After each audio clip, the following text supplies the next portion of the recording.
Hey everybody, this is John for MTG Nexus coming at you with some Izzet Phoenix tonight in Modern, trying a slightly different build than what we tested out last week. I decided to go significantly down on the curve and see if that kind of helps out with the particular problems we had last week with Crackling Drakes and Oxes and all that stuff. So this week, we are centering the gameplay around 2-drops, specifically Pyromancer's Ascension and Thing in the Ice in the main deck, and a whole bunch of cantrips and such, playing off the Phoenixes and the Thing in the Ices.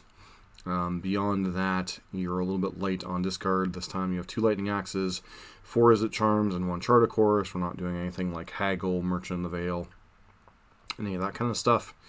But basically what you're trying to do is you're trying to get a powerful 2-drop into play on turn 2, either Thing in the Ice or Pyromancer's Ascension, and then playing a bunch of spells and triggering them. Pyromancer's Ascension allows you to gain a huge amount of card advantage / card selection. Eventually the end game, what you're trying to do is basically bolt your opponent out. Ideally what you're trying to do is, I have not played a ton with the Ascension version even when Phoenix was big. So this is, I believe what is the combo. I think it's 2 Manamorphoses and a Noxious Revival are infinite once you've triggered Pyromancer's Ascension to where it's copying spells. Because then you Ascension, copy a Manamorphose, you get 4 mana and 2 draws. You Noxious Revival, copy, or no, I guess it's Manamorphose, 2 Noxious Revivals. I'm trying to think, because it's Noxious Revival, put back Manamorphose, Manamorphose draws Noxious Revival, and then that's a loop that eventually gets you infinite mana and allows you to draw your deck. I forget how many copies of each you need specifically for that to happen. I guess we'll find out should that ever occur. Eventually you try to get to the point where you get enough lightning bolts, where you just bolt your opponent out. Obviously if you have 1 active Ascension, you get 6 damage per bolt. If you have 2 active Ascensions, 9. So it's very easy to bolt your opponent out in addition to any chip shot damage you've hit with Phoenix or, thunked them with Thing in the Ice. Beyond that, you're playing a bunch of 4-ofs to make Pyromancer's Ascension as reliable as possible, because this only gets counters on it whenever you cast something that you already have in the graveyard. So the weakness of this archetype, at least in the main deck, is obviously the fact that you have you're very graveyard-centric with the Ascensions and the Arclight Phoenixes, and Thing in the Ice is not the most resilient threat on its own, especially if your opponent's packing things like Fatal Pushes, Path to Exiles, that kind of stuff. So in the sideboard, you have Aria of Flame to kind of sidestep that in the post-board games. Allows you to board down on the Ascensions or board out on the Thing in the Ices if you're against a very removal-heavy, like Bolt-heavy or Path Exile-heavy deck that maybe doesn't have a ton of ways to deal with things like Aria of Flame. Beyond that, we are running Gigantha of the Wellspring, which basically this gives us a free 5/5 that can tap for a blue and a red at the turn after it comes down. This could help, with some mana requirements and some going off turns and such. Sometimes which mana can be tight when you're trying to cycle through a bunch of like Izzet Charms and such, Chart of Courses and such without the access of Manamorphose to trigger your Arclight Phoenixes and Things in the Ices. Beyond that, we're running back the 2 copies of Aether Gust. I was somewhat impressed by this card. It's a fine card to stall in some spots. Can deal with some random things that are problematic, things like Tarmogoyf and such. Hello, Space Predator, how are you tonight? And then 2 copies of Abrade because artifacts are a thing. Chalice of the Void is an enormous pain in the neck for this deck. And having another kill spell is nice. We're trying out Magmatic Sinkhole. This was suggested to me after last video. The problem I have with Magmatic Sinkhole is, especially when you're going to want it in post-board games against things like Ashiok and such, is often your graveyard's going to be a resource that's being taxed by Nihil Spellbombs, by Tormonts, Crypts, by Ashioks themselves. So I'm not sure how reliable we're going to be able to cast Magmatic Sinkhole in some of these post-board games. Beyond that, you have 4 copies of Mystical Dispute because Force of Negation is a great card, but it's a little bit restrictive, and most of the time you want to bring in Mystical Dispute against other blue decks, mainly the Yorion piles that have been floating around.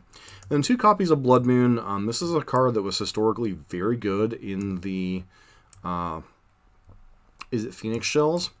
Obviously, the format with most of the greedy color piles being snow decks is a little bit less susceptible to this, but this does give you outs to decks like Tron, decks like Amulet, etc. It's still a haymaker in those matchups, and it's not great against the Urion pile decks, but sometimes you can catch them having an awkward draw and really restrict their mana and like kind of keep yourself in the game or even win the game in certain spots. So, that said, I'm trying an experimental version of the deck, especially with the Pyromancer's Ascensions. I really wish I had more experience with the Ascension archetype version of the deck. Unfortunately, I don't, so this is going to be a learning experience, put it that way. And I also wanted to address something that I brought up in community posts about donation deck lists and such. The reason why Foz is the only person that gets the $5 reduction in deck submissions, if that's something they're interested in, is because Foz probably single-handedly has donated the most to this channel. My brother, Space Marine, have both contributed immensely. There have been people that have been here since the beginning, be it Jan and a lot of other people. So there's a lot of people that have contributed to the growth of this channel. But Foz is the person that has donated the most to see decks played. So that is why he gets the $5 discount if he chooses to have a deck submitted. So, addressing that, I apologize if that offends anybody, but, you know, it's my time, your money.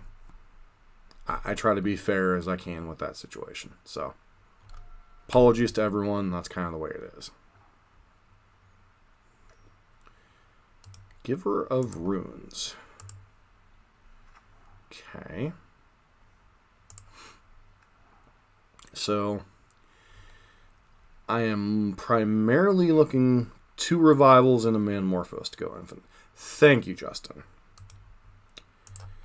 I was not sure on the combination because I don't think I've ever particularly run that combo.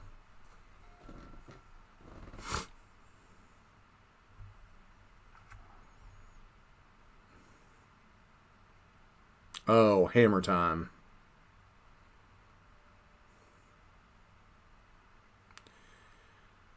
Okay.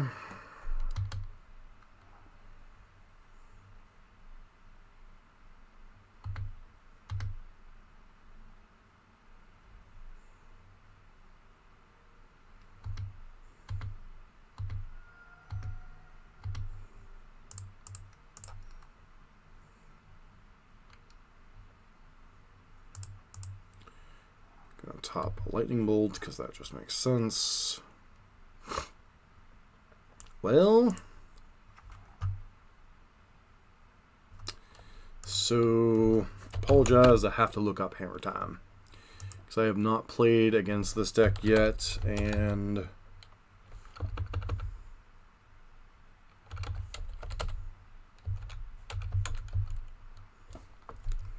I know it's a thing.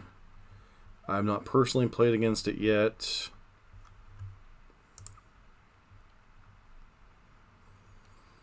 Alright, so Magmatic Theft and Sigarda's Aid are the main cards we're looking at here.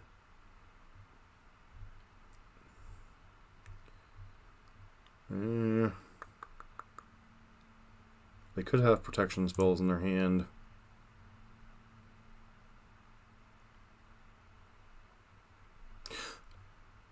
Thought Scour I had not thought of, but that makes sense. But I'm guessing that's a whole lot more quick clicking than bolts in a lot of spots.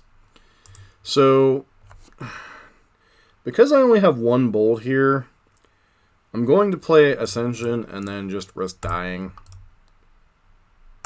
If my opponent has the combo to kill, then they have the combo to kill, and it's kind of whatever here.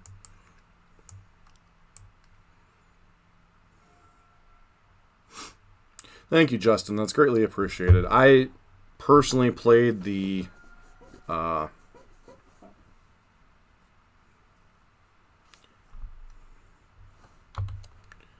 you have the... I do.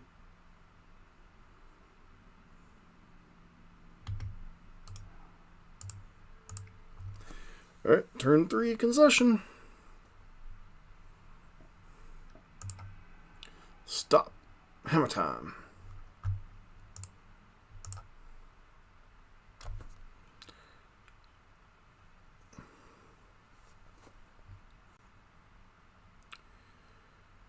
So, core firewalkers, rest in pieces. Yeah, they have a bunch of different stuff they can bring in. Grand Abolisher. Not quite sure what they'll bring in. So Ether Guest doesn't actually do a whole lot because they are primarily they're primarily a white-based deck. So I think we bring in the Sinkholes, 2 copies of a Braid, and then like their land base is a little bit greedy. So we could potentially punk them with Blood Moon. And we might want to bring in Arya, just because they might bring in Rest in Peace, having Saw Pyromancer's Ascension there. So it might just be the 4 Ascension out, and maybe the Noxious Grasps out? Is that what I'm doing here? Feels like I'm just bringing in all my removal and changing pace to the whatchamacallit version of the deck.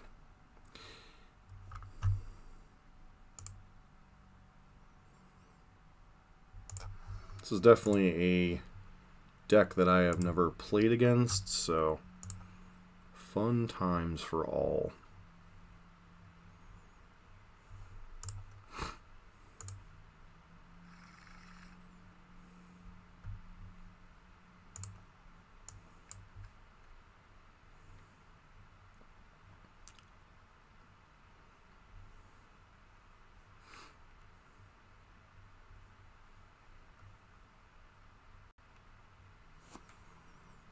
Would you have done the complete sidestep, Justin, in this spot, or would you have left in some amount of Ascensions here?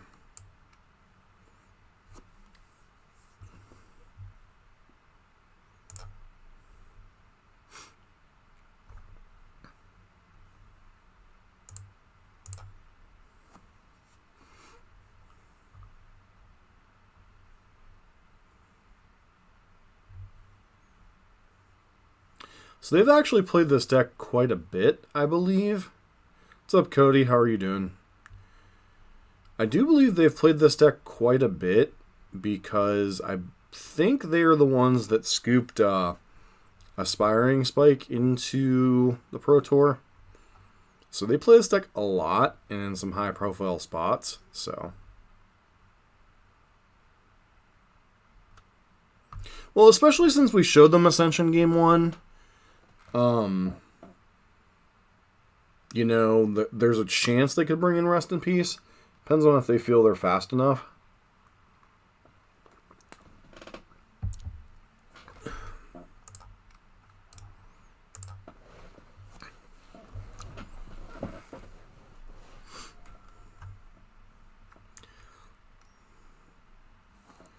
We just bolt this, right?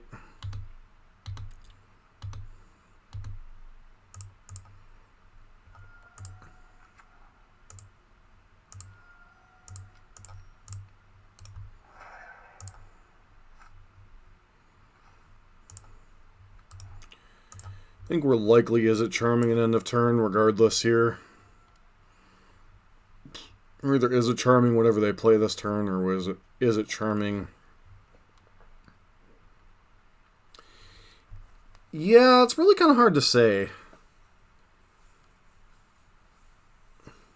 Like, they don't play removal, but then again, blockers aren't particularly good in this matchup either. Because they've got, like, Swiftblade Vindicators and Core Outfitters, and they just really play a They really play some weird jank.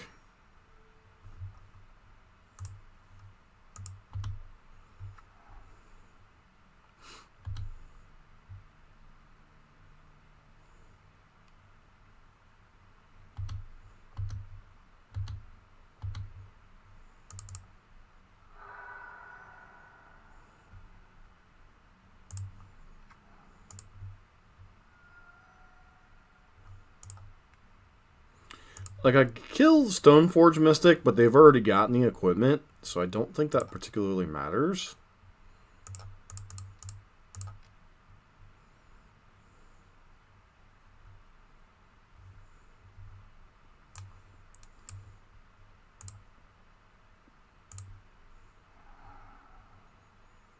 Would love to hit another land drop here.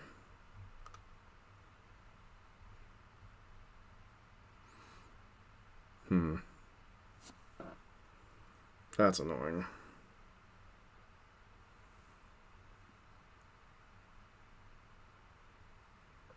Yeah. I think it would have been, especially on 2. I still think a hand with Bolt, Izzet Charm, is a hand we keep. I think we just pass here. Like, there's no sense in tapping low. Like, obviously, Aria Flame is our primary route to victory with this hand, but...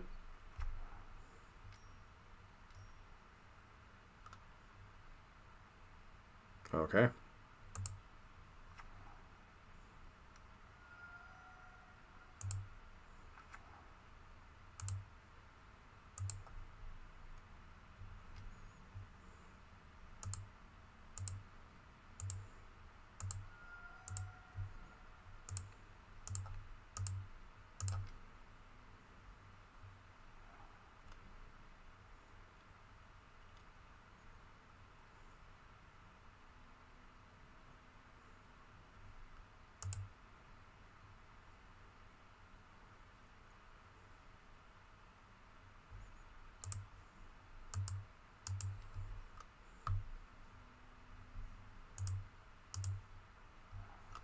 Really just want to hit a 3rd land drop.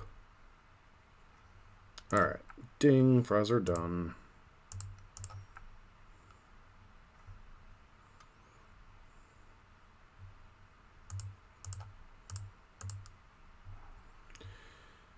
Does this give trample? +10/+10 loses flying.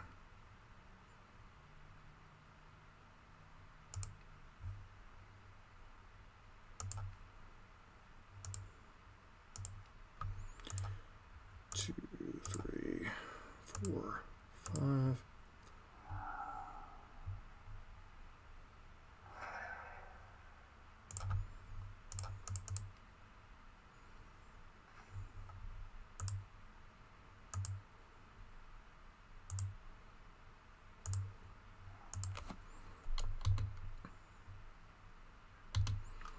I'm going to leave one Phoenix back here. Attack with the other one. We can chump Inkmoth Nexus if we have to.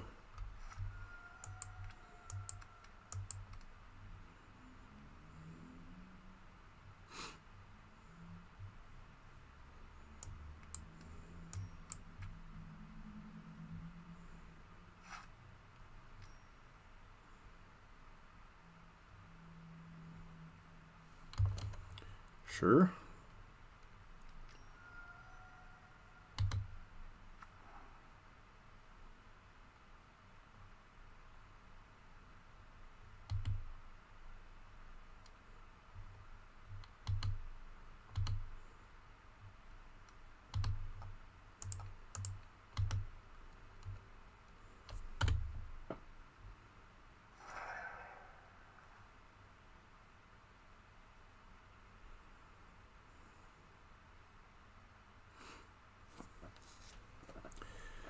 That's a pretty good one.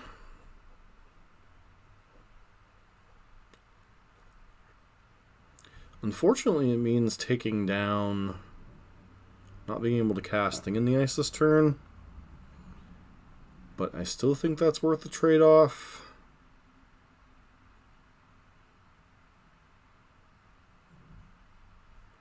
I think we leave Arclight Phoenix and just kind of let them go for broke here and then let them run smack into a brick wall.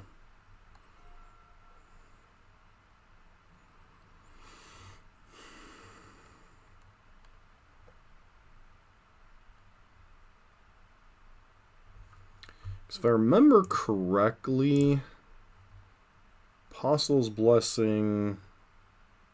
Nope, target artifact or creature.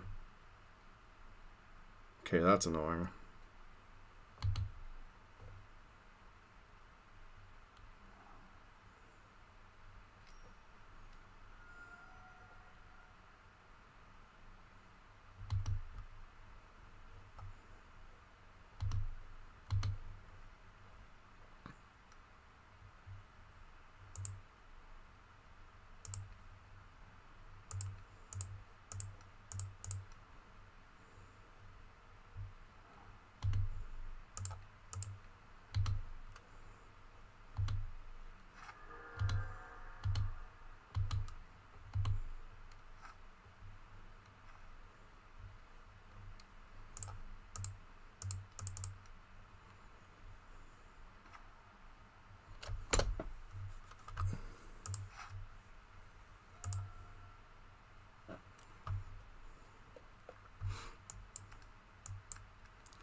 Sure.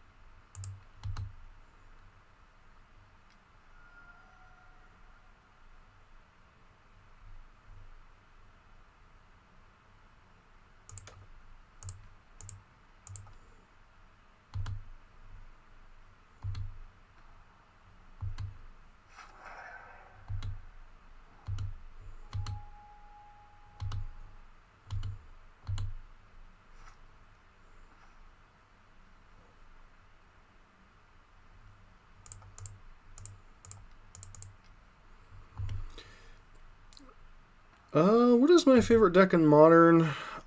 Generally, Burn.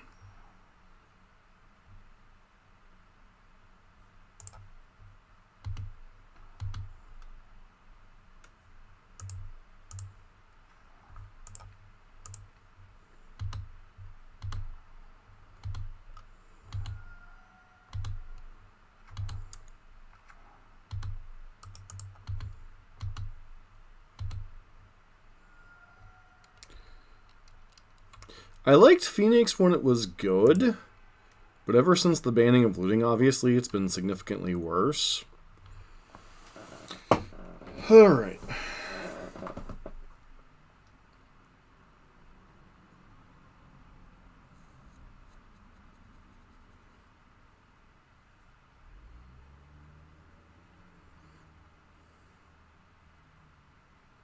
I think I'm willing to board out a couple of the Arias this game and board back in a couple of the Ascensions.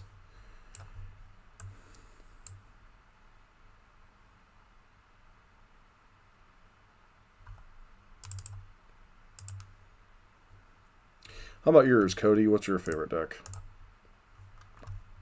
Or anybody else's, for that matter.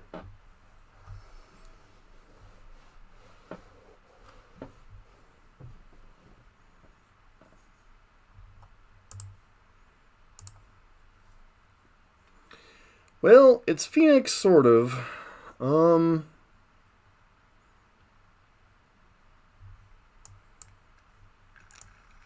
Can we risk keeping this hand? I mean, this is definitely a fast hand if we hit lands and threats, but our only removal spell is Izzet Charm, and, well, looking a little bit better with our opponent mulliganing to 5. But we could still obviously get punked on turn 3 again. What's up, Foss? How you doing?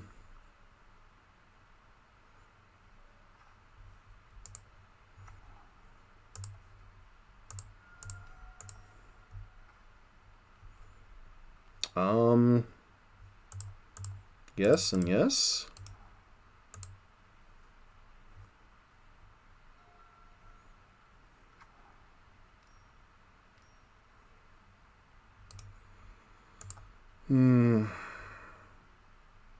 Good old Stoneforge Mystic.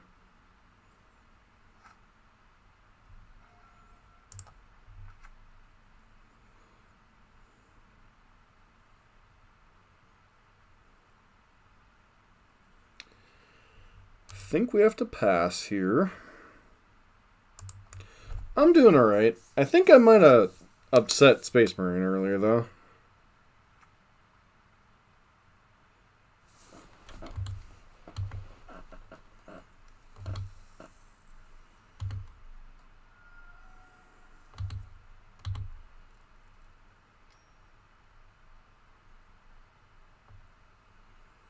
Sure.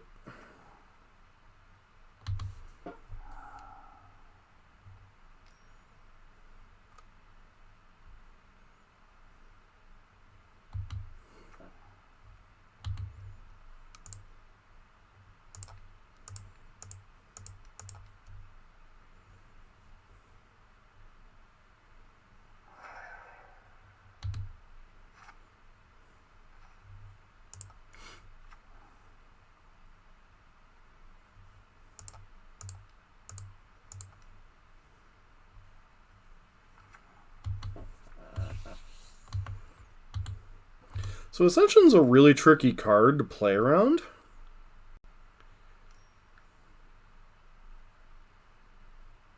Sure.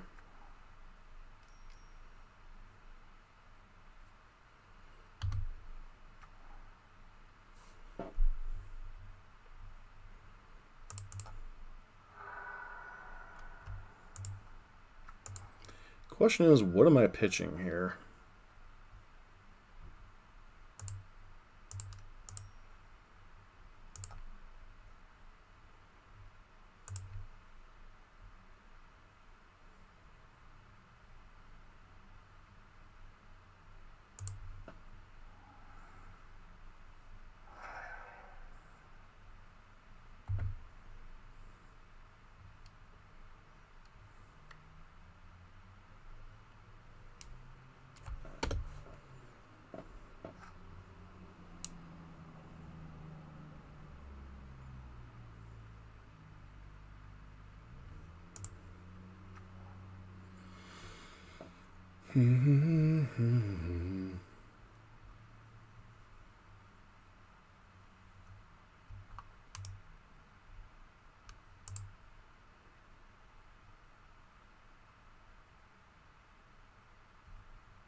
Losing a lot of resources, which kind of sucks.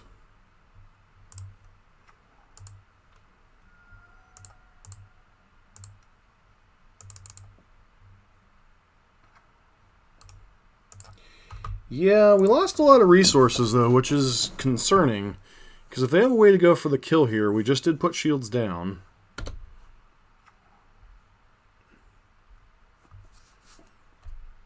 That is the kill, basically. So I have to block, unfortunately.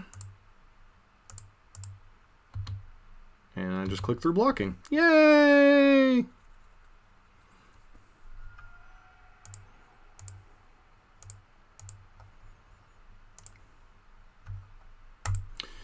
I love Magic Online's interface sometimes.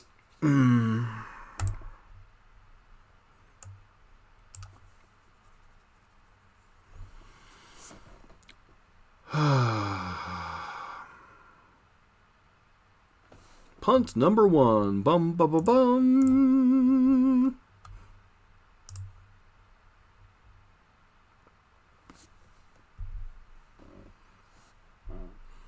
Sad part is, I think we would have been in good position to start doing stuff too. I don't know if we would have found an answer to a 12-12 whatever, because we only had one of Braid left in our deck, but, you know.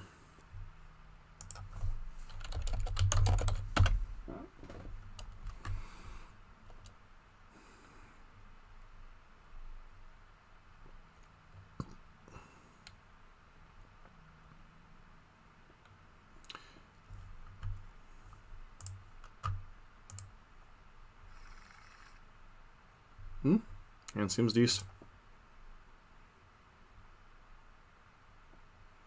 Gigantha versus Gigantha. Interesting. Interesting. Interesting, he says.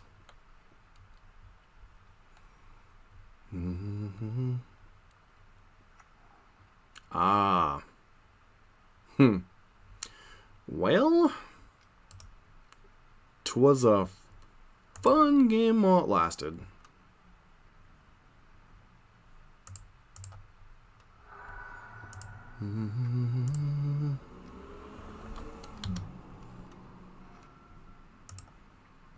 So, I really want to get a Pyromancer's Ascension down here, but I really want to hold up Izzet Charm here, so I think I hold up Izzet Charm.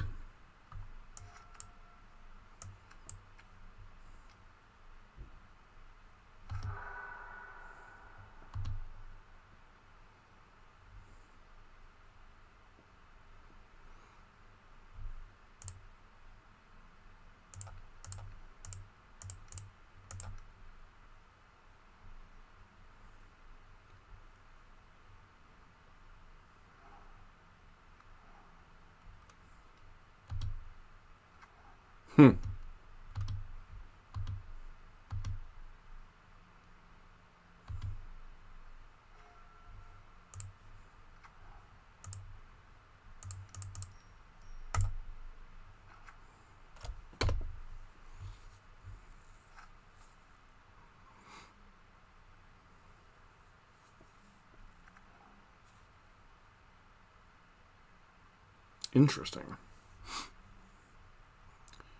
Why wouldn't they just play Tron this turn and play like O-Stone or something?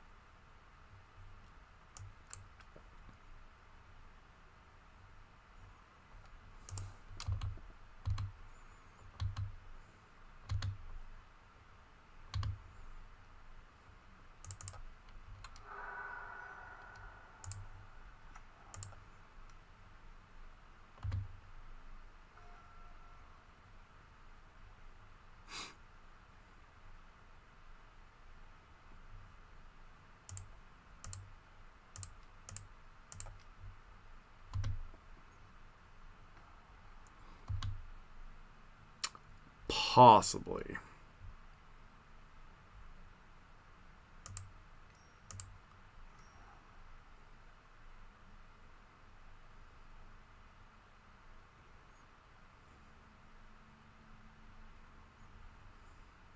Alright, so if I sequence this correctly, I can get both of these into play, right?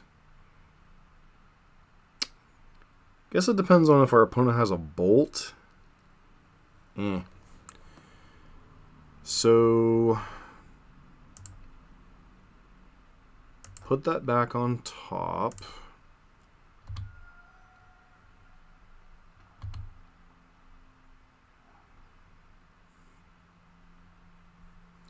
Serum Visions.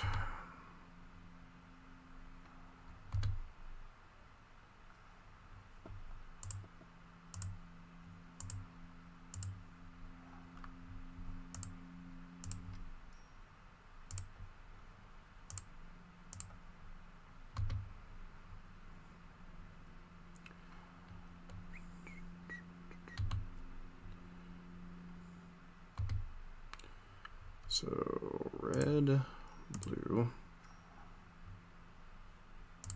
dot scour.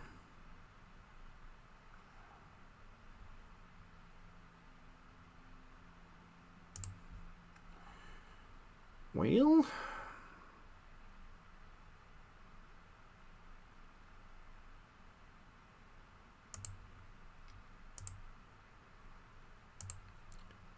if they have the bolt, we really get got here. If we don't, then got to make some desperation plays here. Because we really just want to end this game as quickly as possible.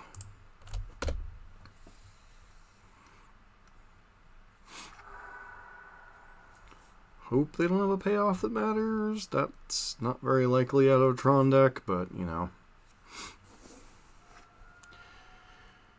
What you got?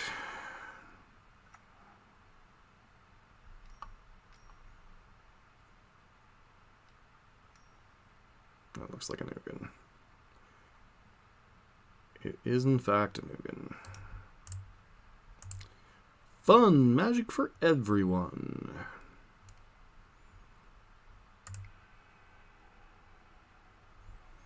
We got to cast some spells, they got to cast some spells, and then they won. Because they cast one spell that mattered.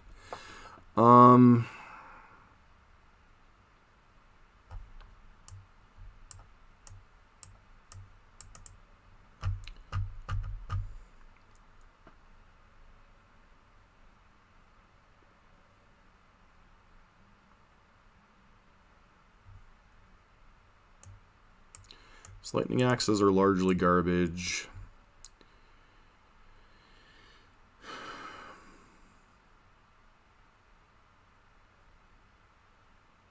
Ether Gust misses a lot of their stuff. Mystical Dispute's a really bad mana leak.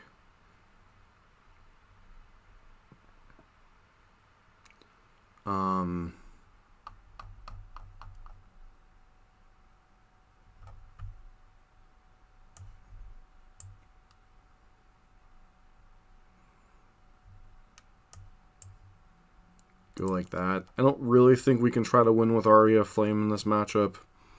Mystical Dispute. Like, Izzet Charm's bad enough, and I think Mystical Dispute's even worse. I'm here for the fun magic. What's up, War Dog? So, what does this hand do? This hand has a whole lot of looks at stuff. I guess we try to cheese them with the moon.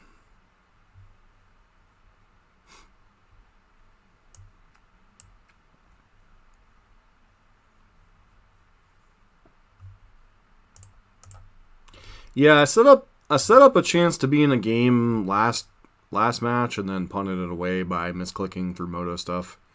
You know, just the best.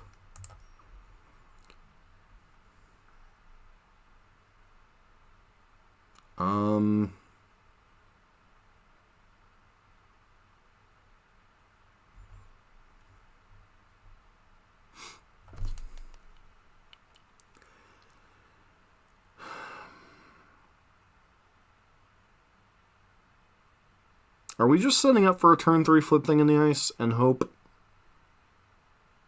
Like, I could try to dig for something else. Like, the only thing that makes this line that's better than this line is Blood Moon.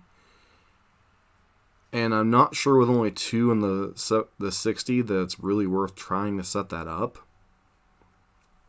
So, I think I'm just going to go top and plan on trying to flip thing on turn 3 and hope that's good enough.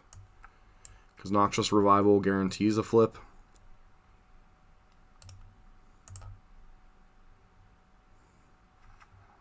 Like, I know it's not a great game plan, but at least it's a game plan.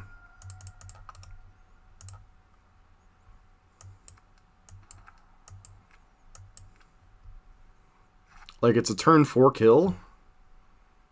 We have to pray that's good enough. Because I get to bolt them, put them to 10, untap, put bolt back on top. With Noxious Revival.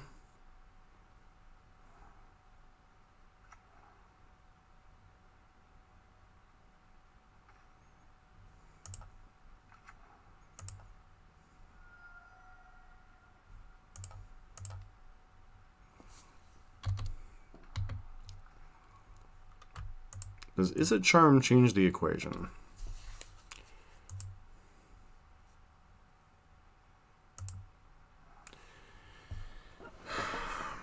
I don't think it does.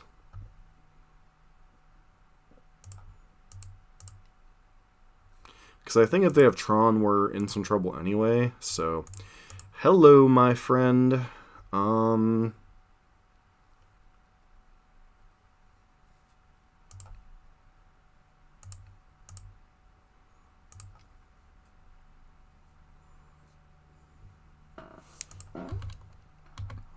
Yeah, it's annoying that Blood Moon was, like, already the card that we, you know, were really wanting, and now we hope they don't have Tron plus major payoff this turn.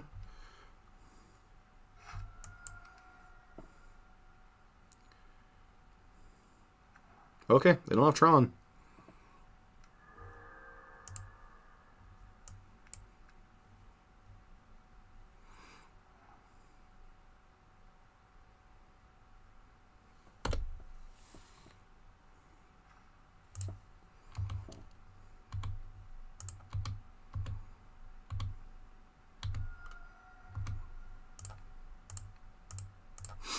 And we don't even have to show them Blood Moon. Nice.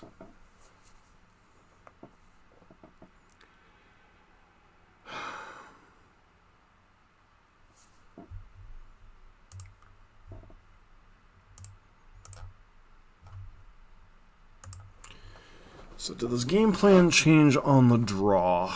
I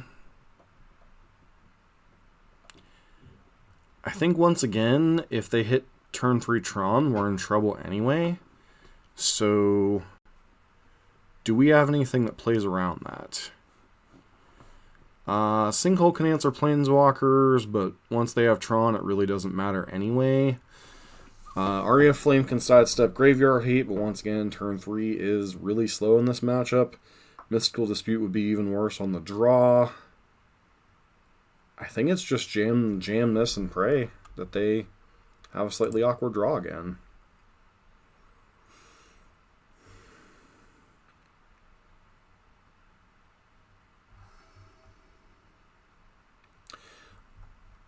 I have not. But it definitely could be fun.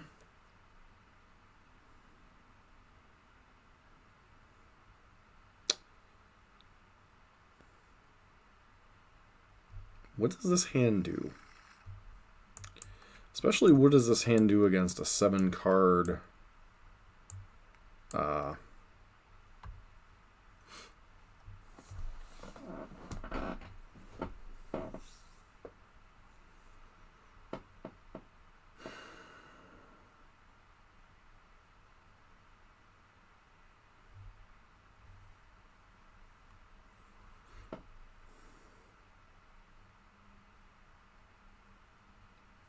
Do we keep or mull this hand?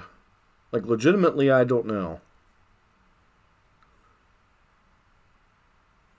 I guess in conjunction with Thought Scour, Noxious Revival allows us to bring back a threat that we might mill over. So I think because of that interaction, I'm tempted to keep this hand. Although, I think against a 7-card hand on the play, against Tron, we're in trouble anyway. But...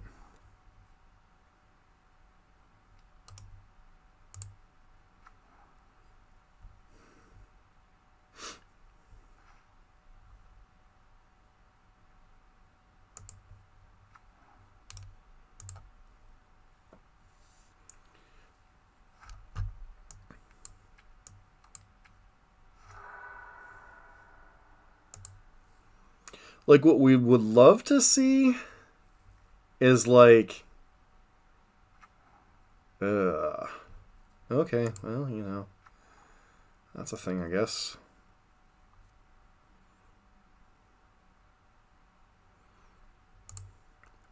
So what I would love to see is, like... Izzet Charm counter your Karn into... Blood Moon? Is that like the the desperation heave-ho we'd go for here.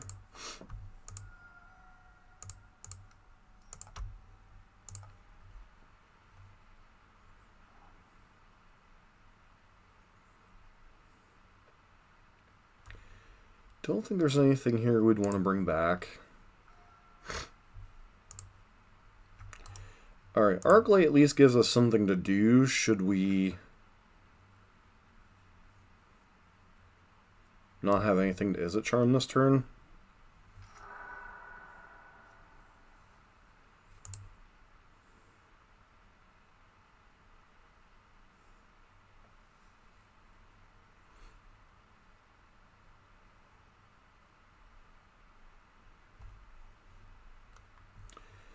So even if this is the bait spell, I think I'm fine countering it.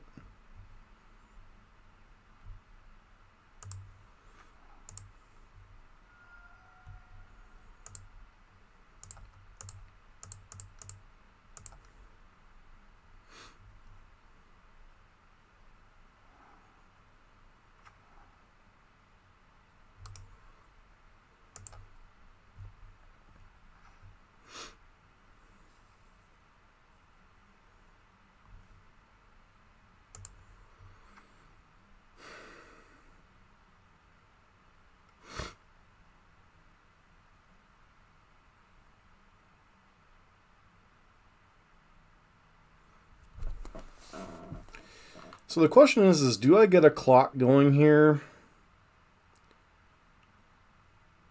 Or do I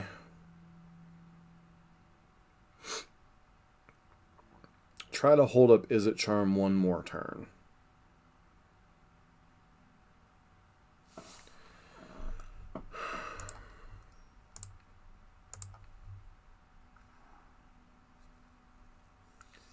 Alright, there's an Arclight Phoenix.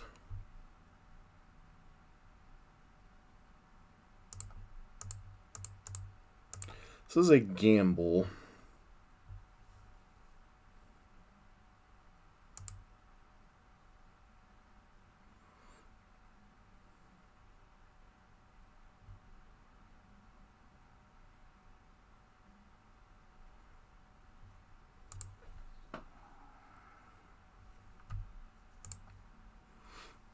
What am I putting back on top of my deck?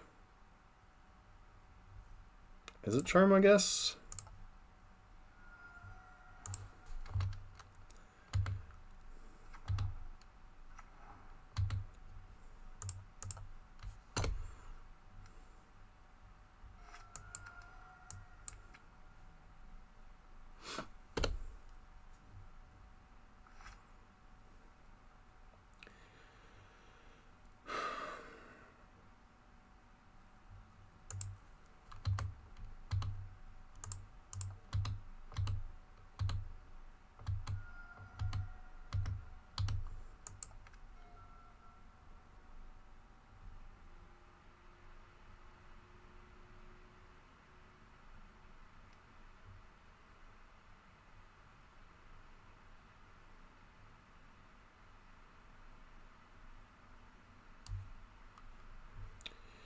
Do I care about this expedition map?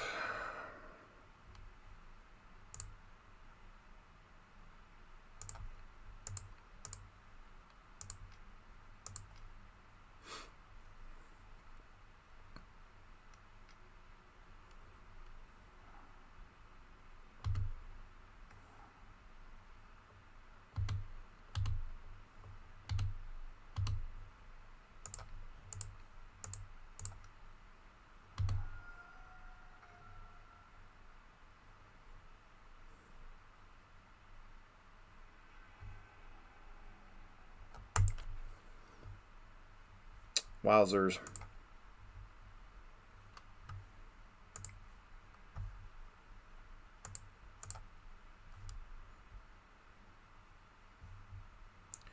So, I don't know if this version is good, but I do know it feels a lot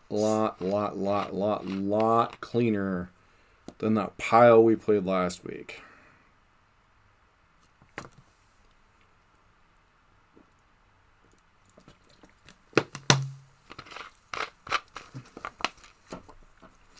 Like I said, I don't know if it's good, but it feels like a lot better of a jumping off point to work on Arclight Phoenix than the clunky pile we played last week.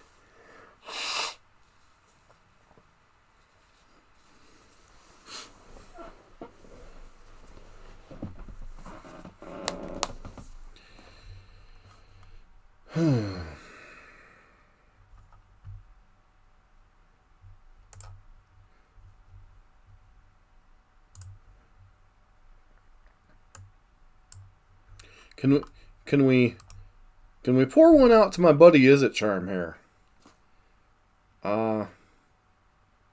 It may not be Faithless Looting, but it's pretty damn good.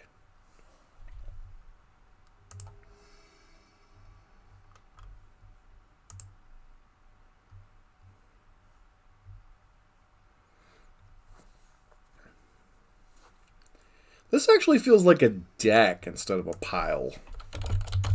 And this deck feels like it's trying to do something.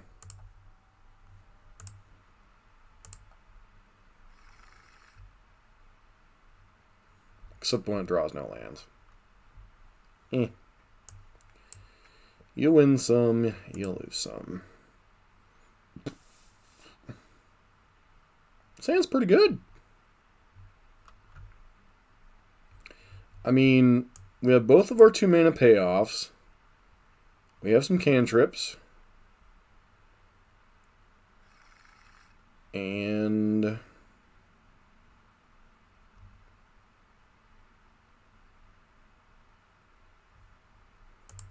keep. What am I putting back?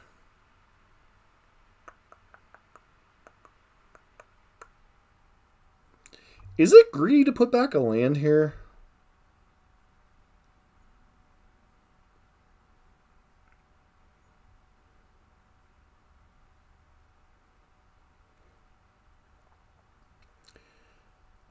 Depends on what you want to do, War Dog. You gotta be a little more specific.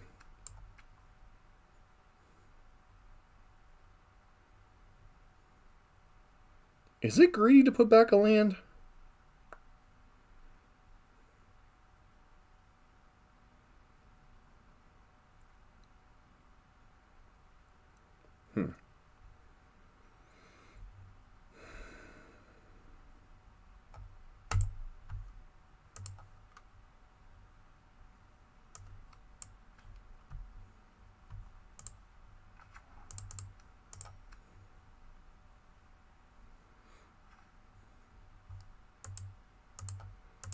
Alright, I deserve this.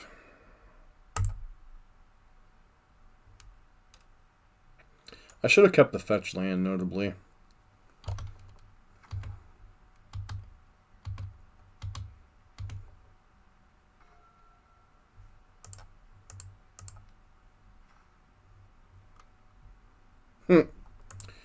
Well,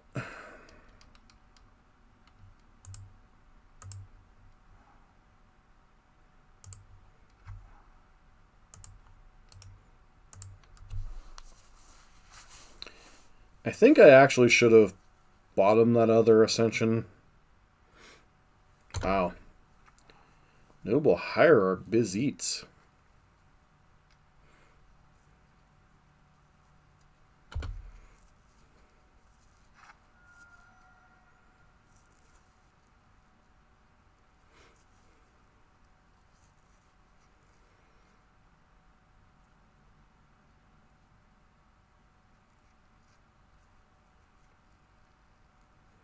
You just want your legs to open. That was kind of creepy, Cody.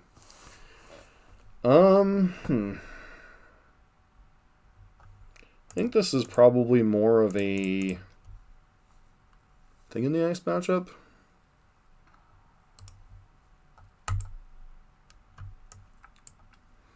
What deck, War Dog? Oh, LGS to open. Okay, that makes a little sense.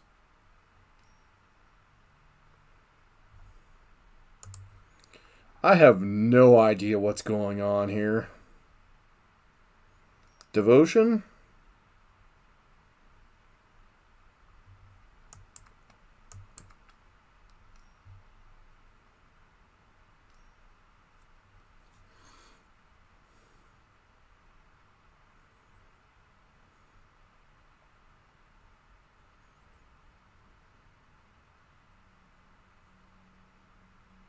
You just want your legs to open.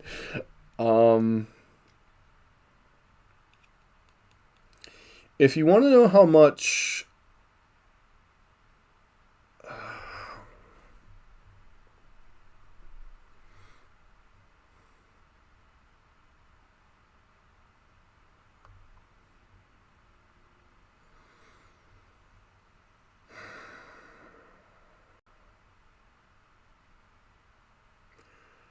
I hate Magic sometimes.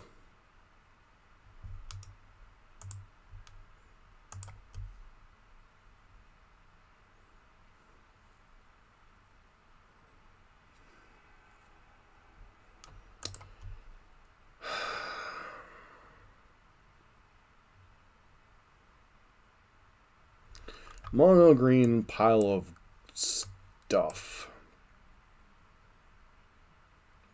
I suppose we weren't technically dead there, but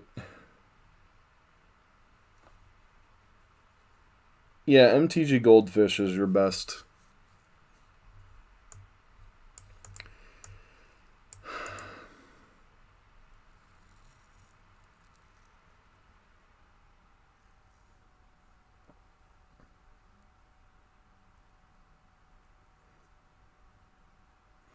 Well, the problem is the legacy decks get quite pricey.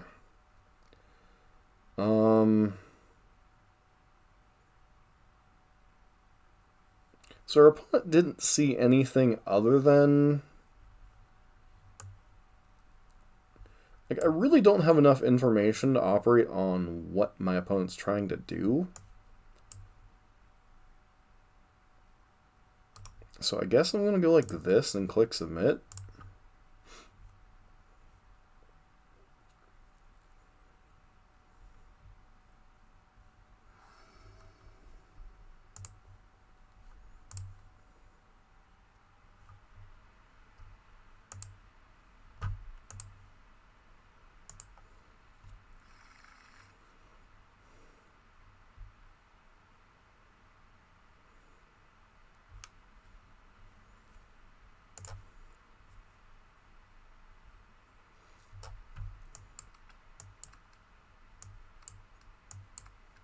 Keeping this just because, like, it's got selection. We do have more lands than we probably want, but we can always loot some away if we have to.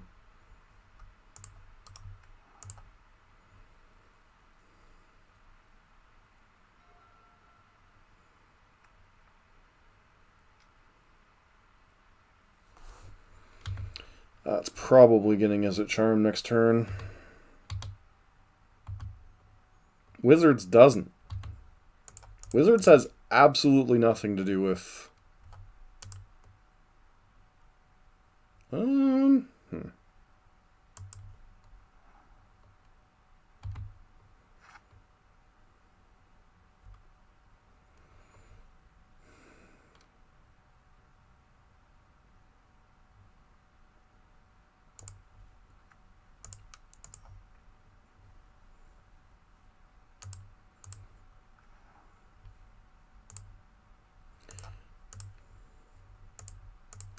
Once again, those are delaying cards. They're great, but we really need one of our payoffs.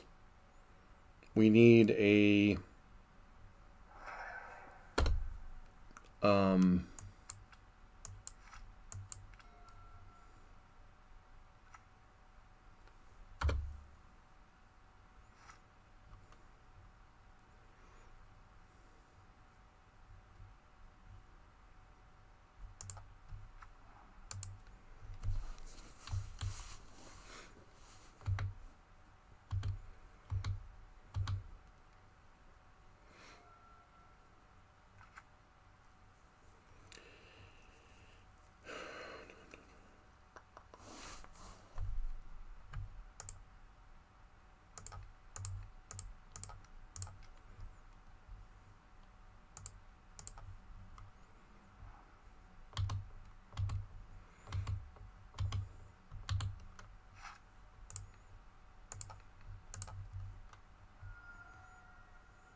Well, we whiffed on the third spell, but we did hit another Arclight Phoenix. I suppose that's positive.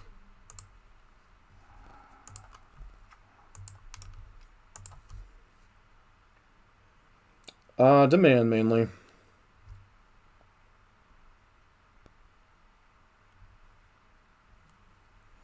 Really needed to hit another spell there.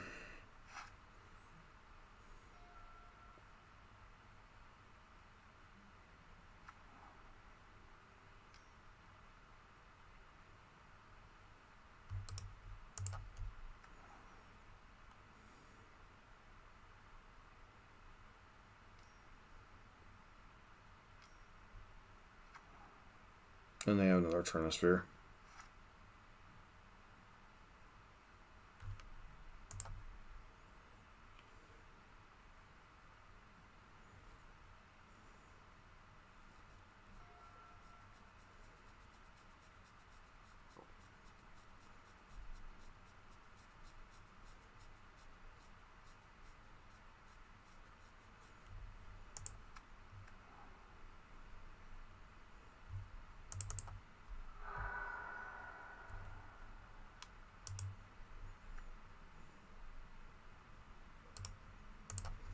I think we wait one more turn on the Manamorphose.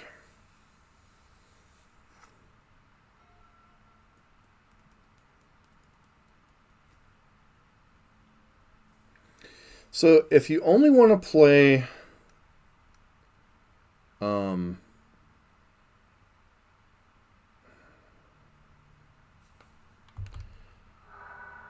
you know, I swear whenever you play piles, you just run into other piles sometimes.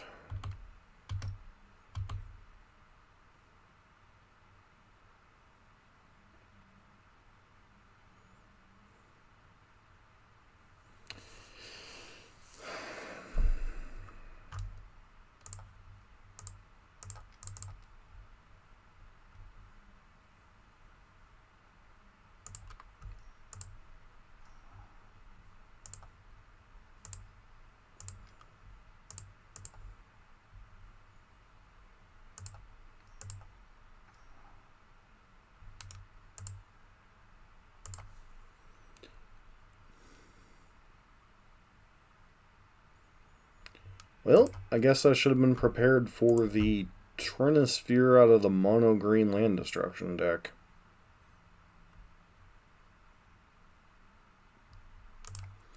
Alright, so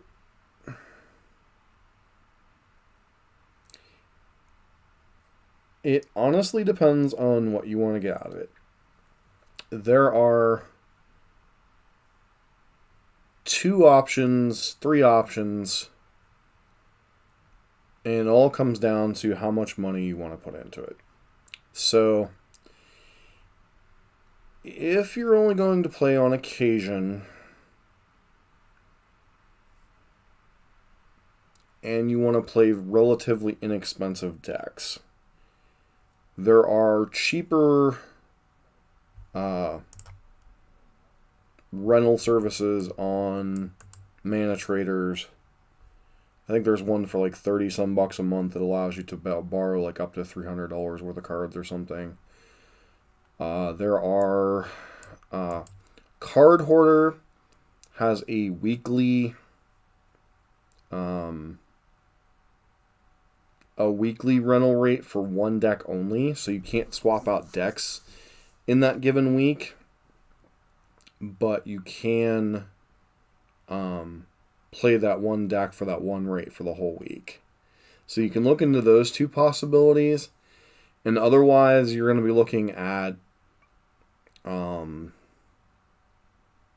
basically buying the deck for whatever the price is on mtgotraders is usually the best price. So, like, I know we're kind of getting off topic of the actual video itself here, but for instance, if you were to want to play is Magic Mana Traders being not Mana Traders, Goldfish being dumb.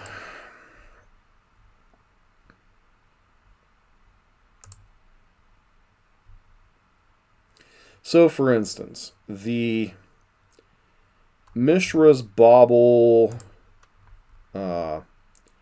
Luris burn deck would run you 375, and a good bit of that is mitigatable by not running Scalding Tarns, by running the other basics. So let me actually get a... Nope, looks like you're running 300, 338 because of the baubles and such right now. And then, but you could rent from Card Hoarder for a week for $10. So if you're going to play it like 3 or 4 times in a week, then it makes more sense to run it through Card Hoarder. If you want to flip up decks, then it makes more sense to run it through Mana Traders. And then otherwise, it just depends on how much you think you're going to get out of it. Like if you're just going to play and grind one deck, and it's a fairly cheap deck, you're better off buying the deck. If you want to flip between 3 or 4 different decks or more, you're better off using one of the rental services, at least initially, until you decide whether you want to do MTGO on a more consistent basis to justify dumping that kind of money into something. As a content creator, I flip decks too much, so that's why I use the Mana Trader service. I've been mostly happy with it over the 3 or 4 years I've used it. There was a few hiccups early on that I almost gave up on them, but I've been relatively happy with their service. So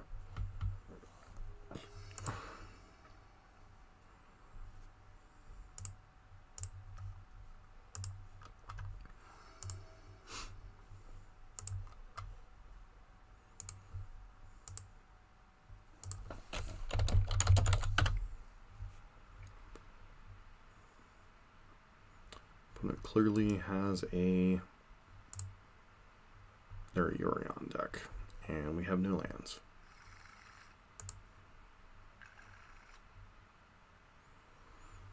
I think this hand's fine. We need to find one of our 2 mana threats. Probably prefer Ascension, so I'm going to go ahead and get rid of Lightning Axe here. There's a couple different Yorion decks running around. We might regret getting rid of that Lightning Axe.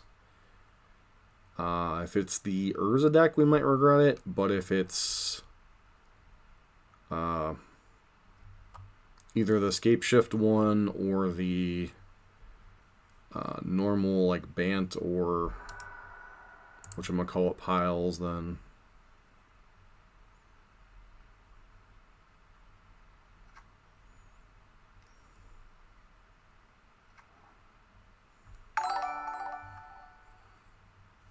hey, Killer Spartan, thanks for the follow.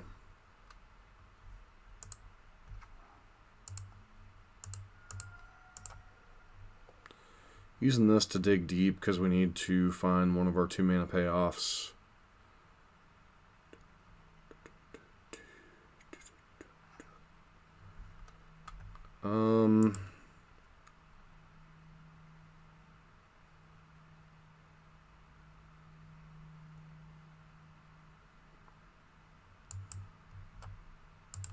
I think I'm going to keep Opt Bottom Thought Scour.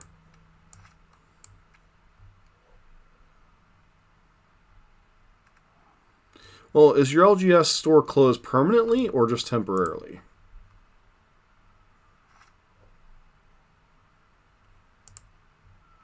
If it's just temporarily, I would honestly just use one of the rental services for a month or 2. That way the only cost you're sunk is the $30 or $50 you're using to rent cards that month and whatever your wins and losses are for tournaments.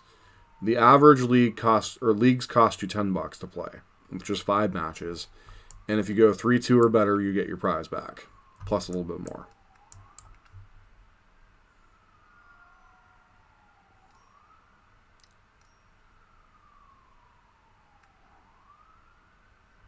Sure, don't remotely care about Coatl.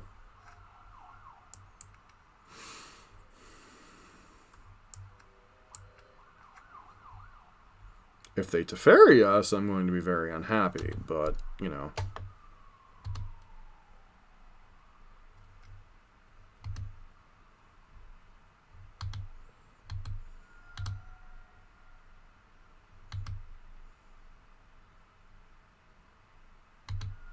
Feels like we're about to get Teferied.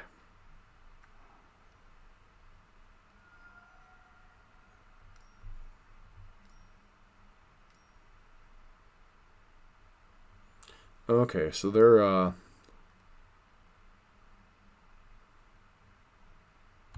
they are Saheeli combo. So I'm going to want to double Thought Scour myself, and then hope we hit some birds and go from there.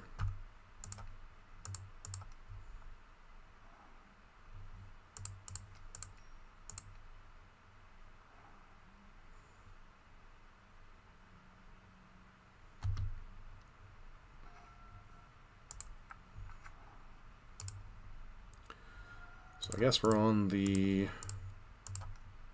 Thing in the Ice plan, which is actively pretty terrible against the Ice Thing Quaddle deck.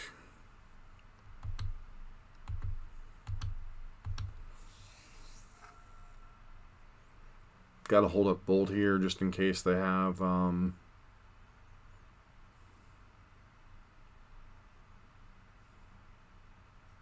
so if they tap out for Feldar Guardian here, we can just kill them, I think. Sure. If you're getting into it for legacy and whatnot, you're going to be pay a premium on mana traders, but it definitely could be worse. Yeah, I don't care about Stoneforge Mystic either.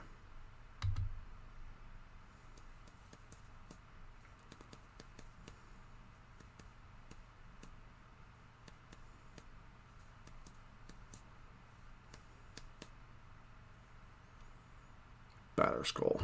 Sure.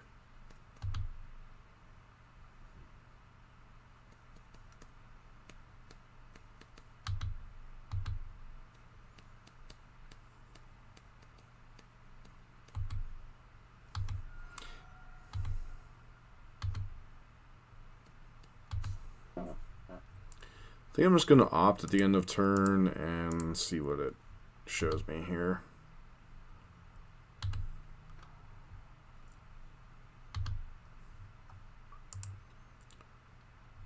Okay, I'm in for a Phoenix. I'm not going to complain about that one. Now let's hope we find one of our various discard outlets? Question mark.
Of course, they have path here. In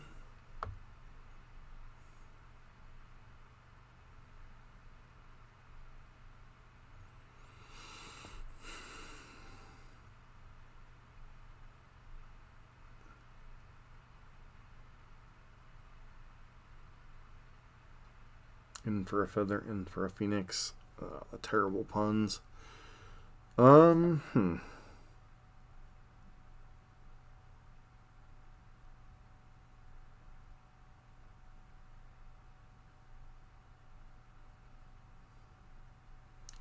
So I could flip thing in the ice, but is the cost and spells worth it?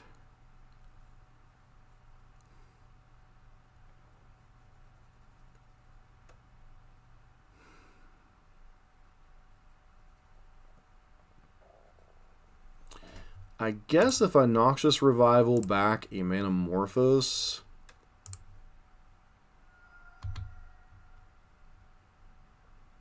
it matters a little bit less here.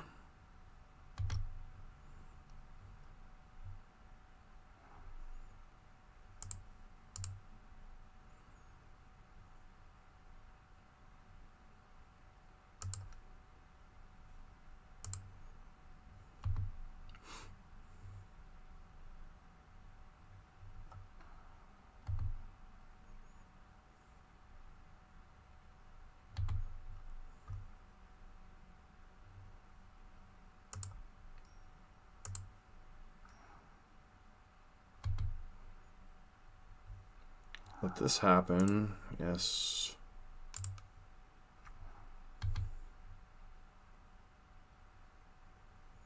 We need to find an Izzet Charm, Chart a Course.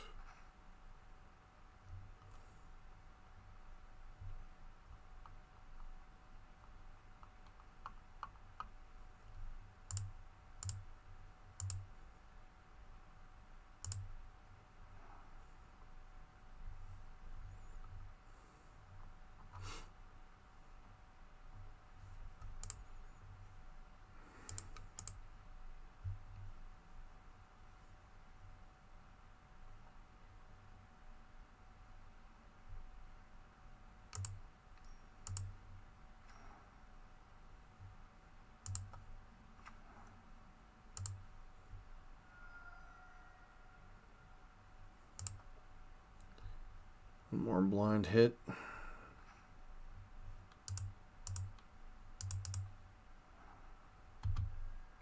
That was a whole lot of nothing going on.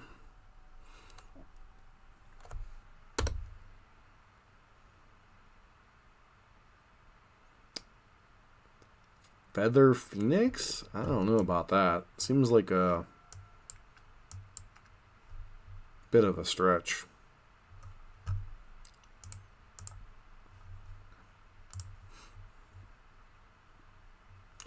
Yeah, that path blowing us out really kind of sucks. Hopefully they're just going for the combo here. Yep.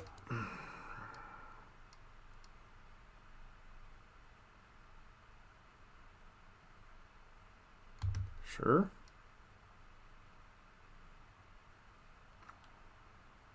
Opponent screwed up. They should have actually blinked Abundant Growth.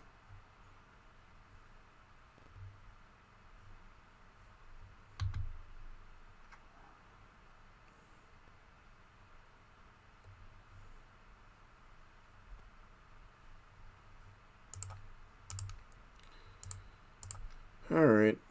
We're not dead to the combo, but we're pretty much dead.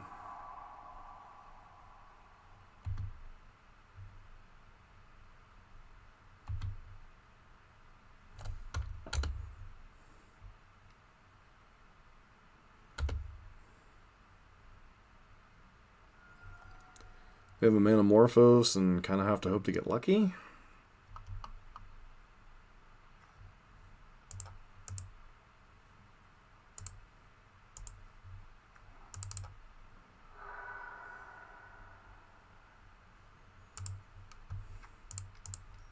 Thin our deck a little bit.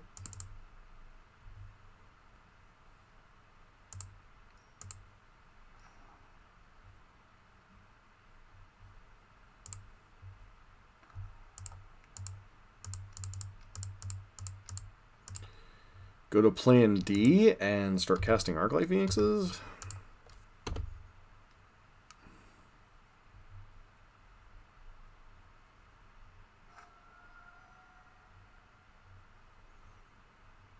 Oh, the creation.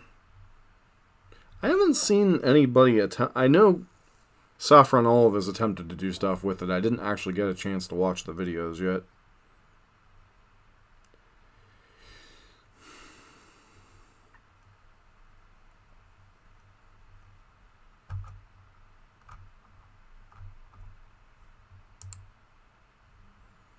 Opponent's got 7 cards in hand.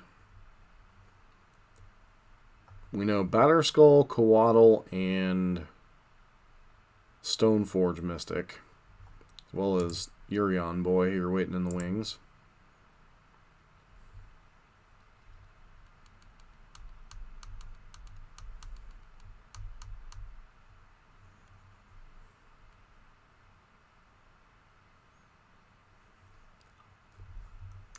Yeah, unfortunately, between work and content creation, Frattle. What? Why did they take that long?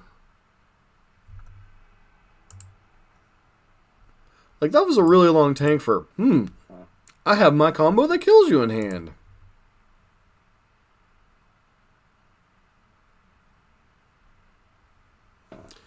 Sometimes, players, sometimes.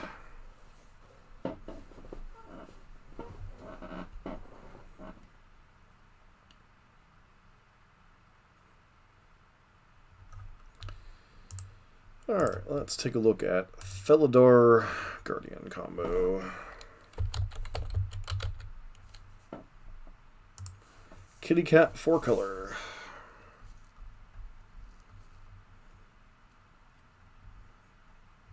Werber.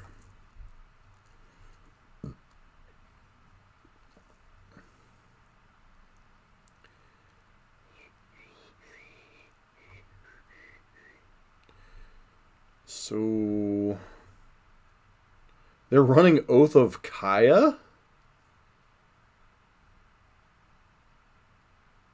This may not be the right build. No, this isn't the precisely right colorations. Werbergerg. Oh, that Wergerg.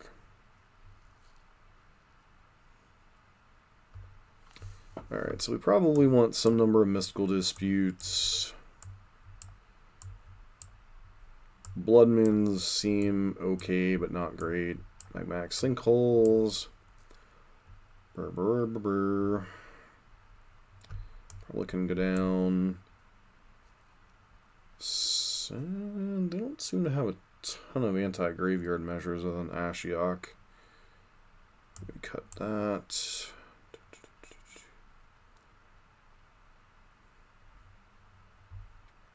Lightning Axe. I don't care about their creatures much. Like, Felidar Guardian on its own is pretty meh. So Bolt's usually enough to deal with things. And then she have a chart, of course. And this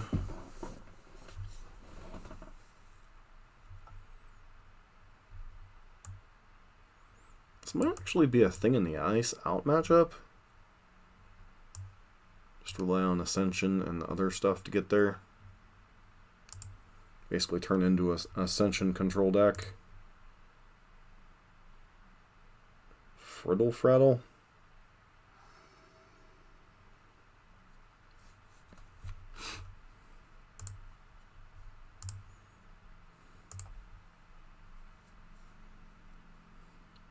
Especially since, in general, I don't think we want to be bouncing back Coatls to their hand. Hand's alright, I guess.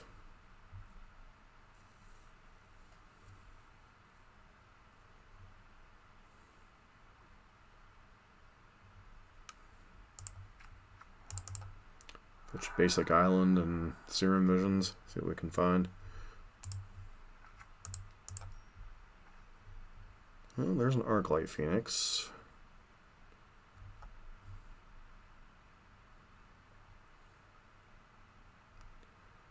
So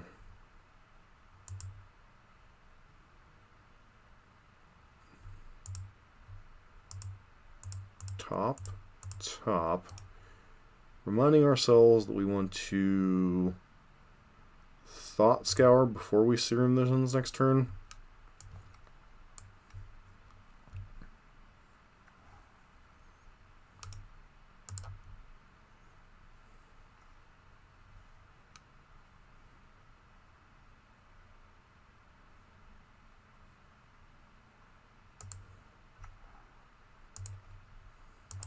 I'm just going to pass here. I don't actually want to cast Thought Scour and Serum Visions this turn. I just want to cast Thought Scour targeting myself, putting that Phoenix in the yard. And then next turn we can try to go off, so to speak. At least get a Phoenix in play.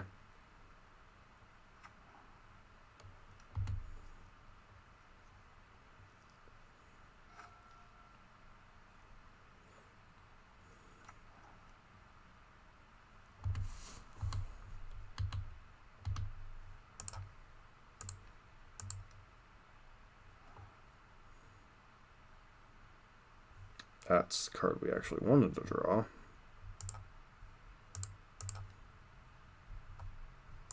Assumption's not bad here.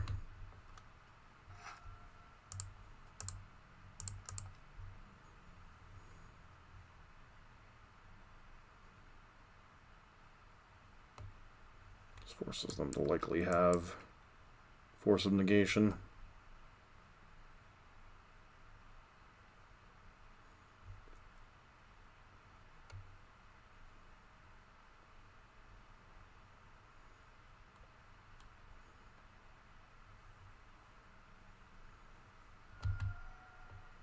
Do you have another counterspell here?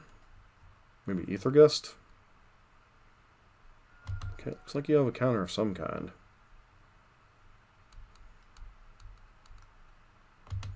Can't leak. Oop.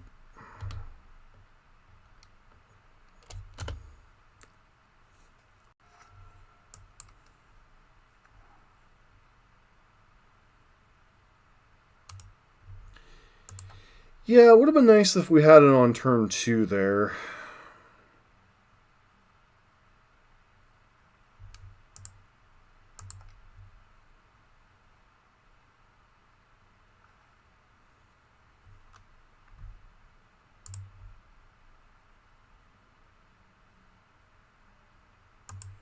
Bolt's tempting, but I just really want the land.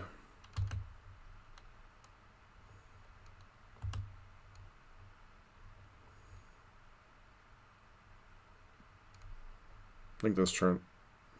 What's up, Ford?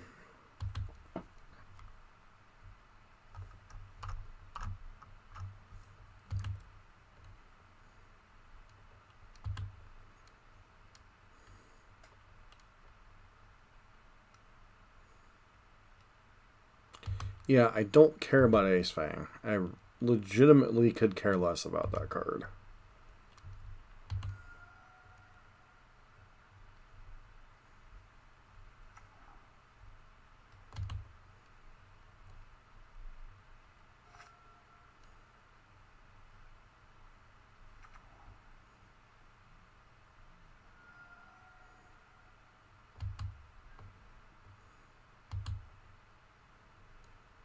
I'm going to shockingly guess that our opponent either has Mystical Dispute plus a Planeswalker this turn, or they're holding up Cryptic Command.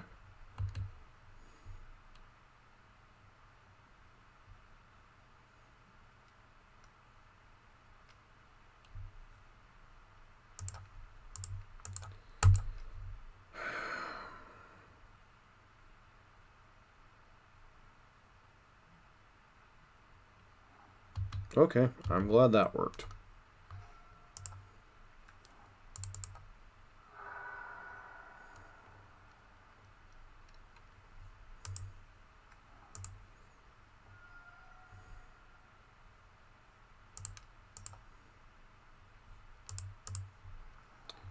Alright, well, here goes.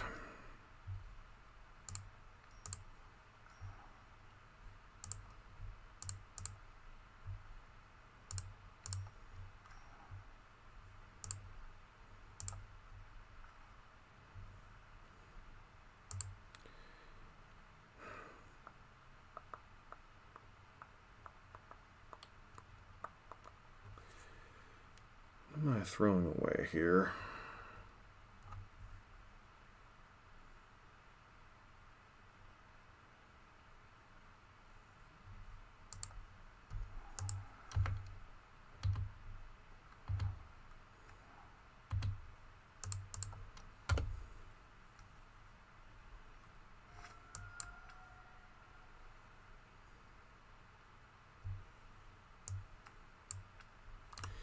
think I need to leave Chart a Course in, especially in matchups where I'm boarding out Lightning Axe. Sure, I don't particularly care about Saheeli.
So we're still dead to the combo, right?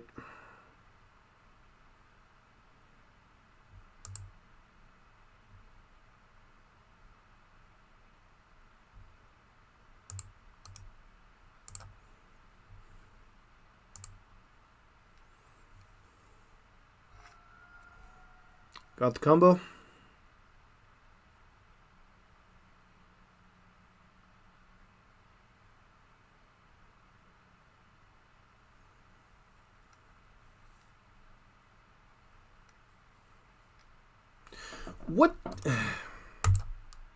What takes them so long to think about it? Like, legitimately, you have Fellow Dark Guardian. Play the damn card.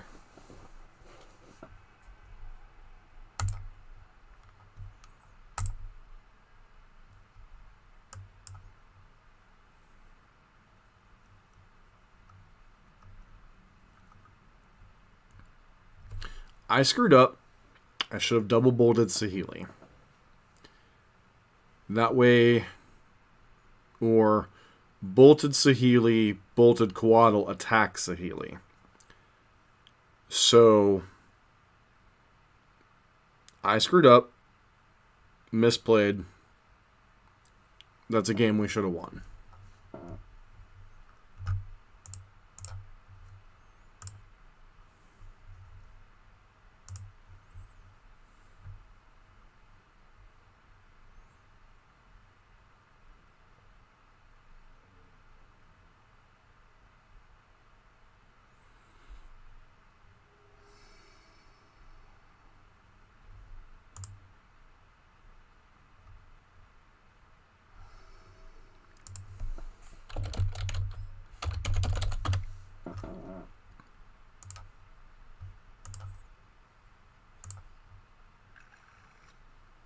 Have the mulligan, unfortunately.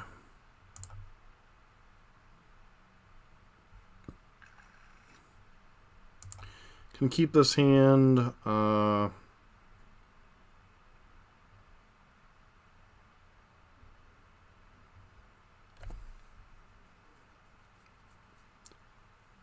guess we put back Bolt.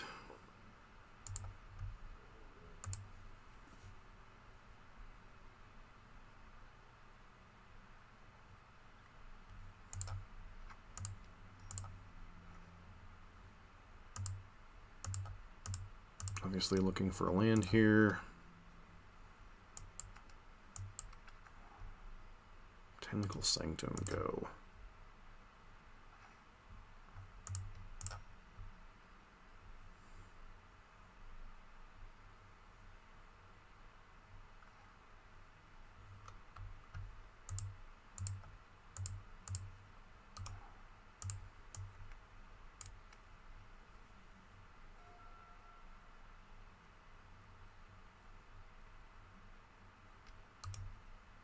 Oh. Oh. Huh. Huh. We're probably up against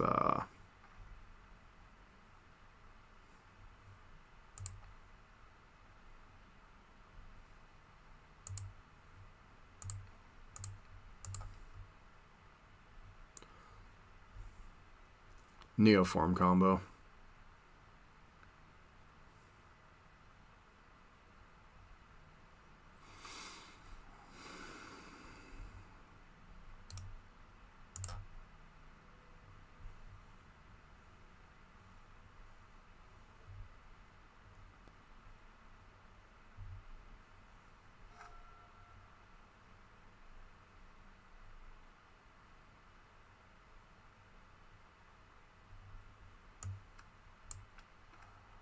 Yep, definitely Neoform combo.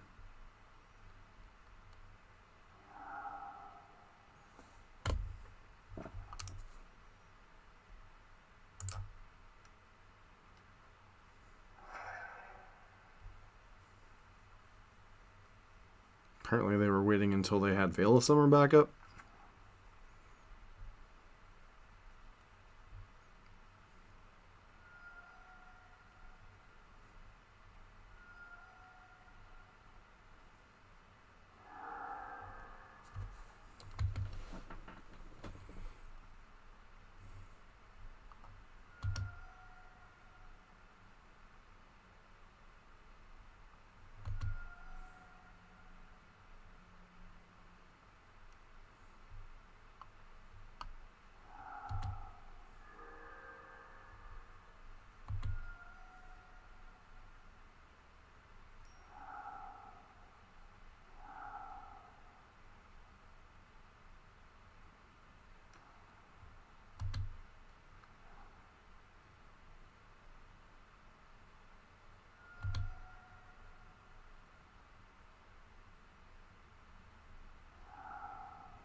Bringing a pile of counter spells, some Blood Moons. Go down basically all of our bold effects.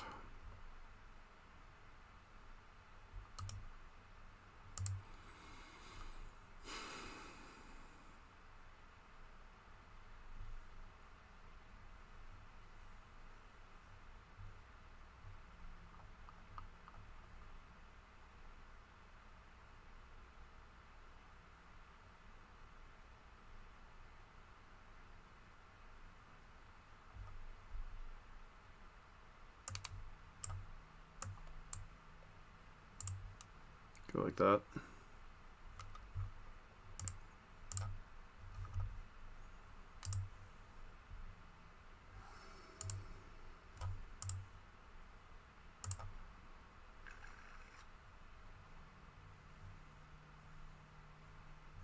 So I think we have to mulligan this hand. Obviously, it's a very good like thing in the ice on to whatever hand, but I don't think it's good enough. And then we don't have a land, so we have to mulligan again.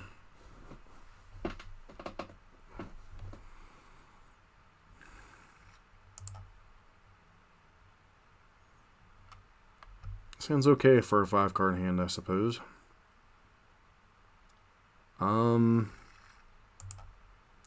Question is, what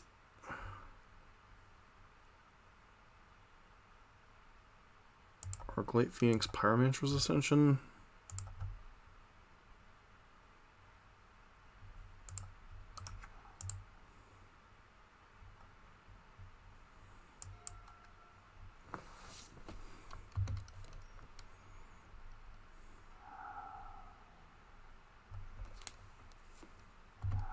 Sure.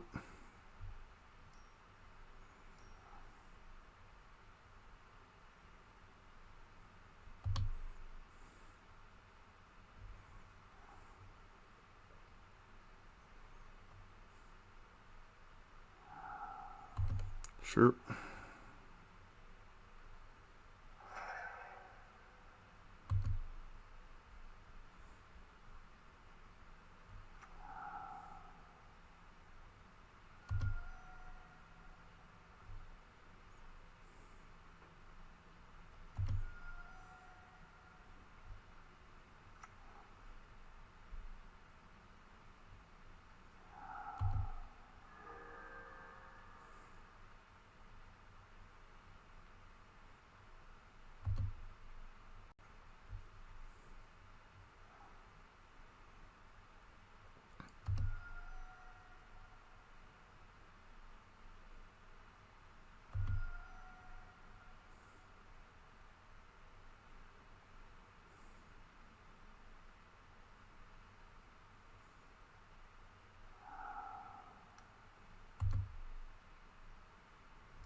Yeah, Spell Pierce would have been better.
Presuming they...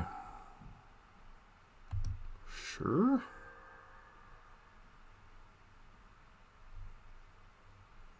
Presuming they boarded Impact of Negations, right?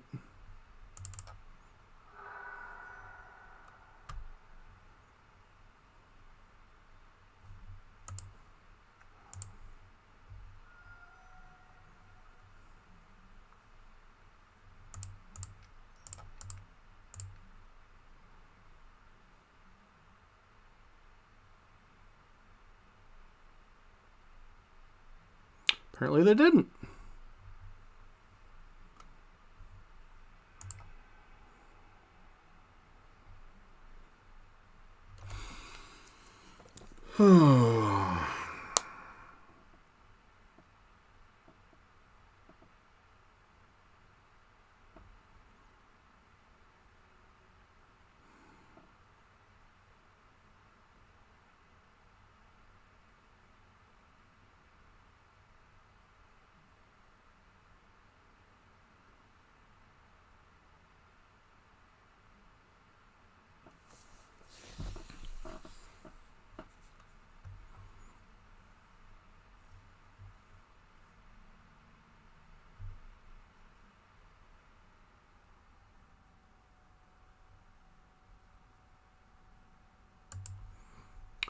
Well, I suspect they'll be bringing Impact of Negations now.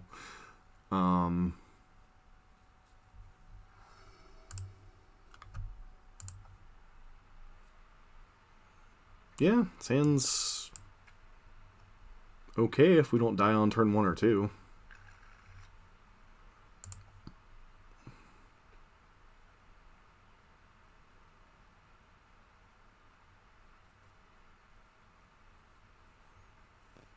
Nice.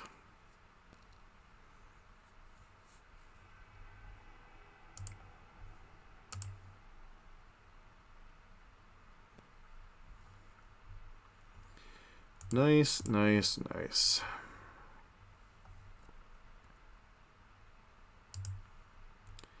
So, 2 and 3.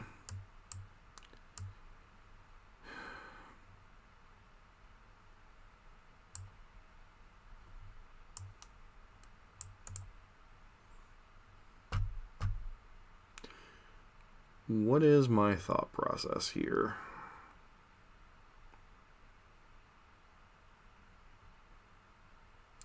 So 2 games that we lost were, one game at least was because of a punt, because I didn't take out Saheeli when I fully had the resources to do so.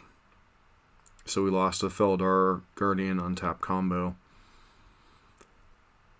And the Hammer combo deck, if I would have not clicked through blocks and we'd block with Thing in the Ice, we would have at least had a bunch of looks between Manamorphoses and... I understand, Ford. So...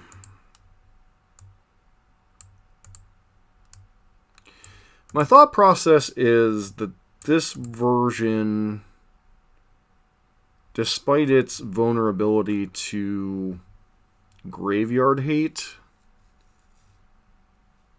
is a far better jumping off point than anything else that we've played reasonably in this archetype in a while.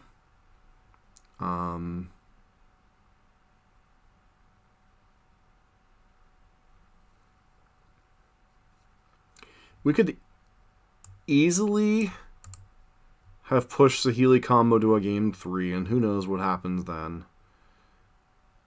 And if we had hit our second Abrade or some string of Phoenixes, we could have chump blocked our way through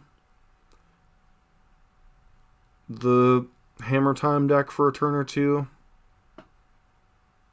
So I think this is a good jumping off point, and at least intrigues me enough to continue working on Arclight Phoenix. Whereas last week I was just saying the deck was terrible. This week I'm at least saying I'm intrigued there's something here.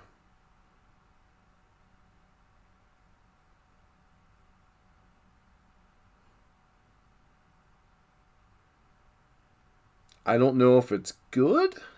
I don't know if it's modern competitive. I do know there's something here.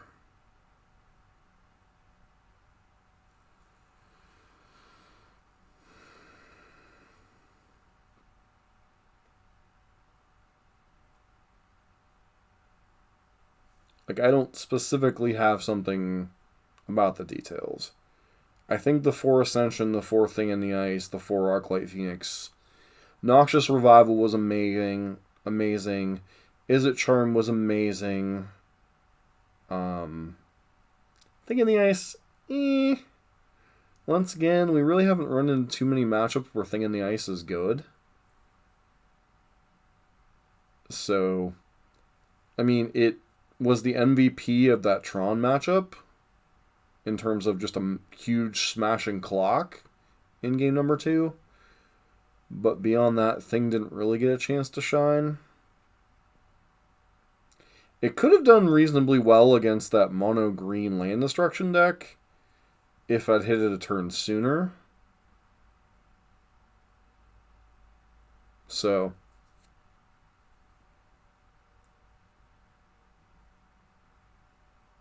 well, I didn't...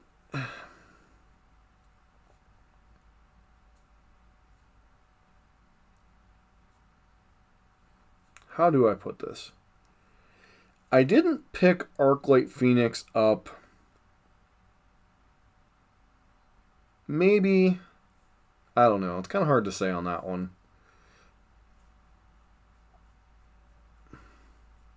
But Sprite could definitely warrant consideration.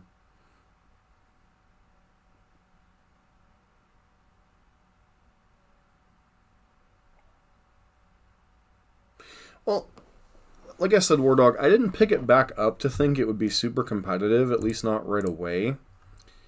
Because I don't think the meta, at least where it was even a week ago, was good for even the original Arclight Phoenix decks. Like, even if we had Faithless Looting in this pile instead of, like, say, Izzet Charm, I think Izzet Phoenix would have receded into the metagame anyway. But I think this Ascension build is the starting point. That's all I've got right now. It'll take more testing. But there's at least something here that's worth exploring. That's all I got tonight. Thank you guys for hanging out tonight. It's been an amazing run tonight. Tomorrow night we'll be closing out the week's streams with a slightly lower thought process deck in the terms of Yama Killer's red-white prowess deck. Just somewhat akin to Hayashi's, but not exactly. So, I've posted the deck list that we'll be playing tomorrow night, and then beyond that I have a donation deck list on Monday, so that's kind of where the streams are taking us the next couple days. We'll definitely be revisiting Arclight Phoenix sometime next week, because this pile has me intrigued. This pile of cards has me intrigued. Once again, if you guys have any questions, like, even stuff not related to the video, you can drop lines in the comments. Like your question, War Dog, you can drop in the comments or via email if you have more questions. I'm more than willing to try to answer your guys' questions as best I can. I know it's an extremely trying time right now for a lot of people. A lot of people out of work, a lot of people working a lot less hours than they're used to, etc. I am very blessed that I'm still working full-time plus doing this. So, as much as I would love to do this full-time, I am ecstatic that I'm still employed and still making money. So, I know a lot of you guys like War Dog and Space Marine are either underemployed or unemployed right now. So, I really hope you guys pull through and do great. But this deck is... There's something here, which is more than I could say last week. So, anywho, I'm going to get off here, and I have to answer one of Foz's emails, and then I need to get to bed. So, I hope everybody has a great evening. This has been John for MTG Nexus. And the birds ain't back, but they ain't on life support either. So, there's a pulse. Don't know how strong it is, but there's a pulse. Catch you guys later.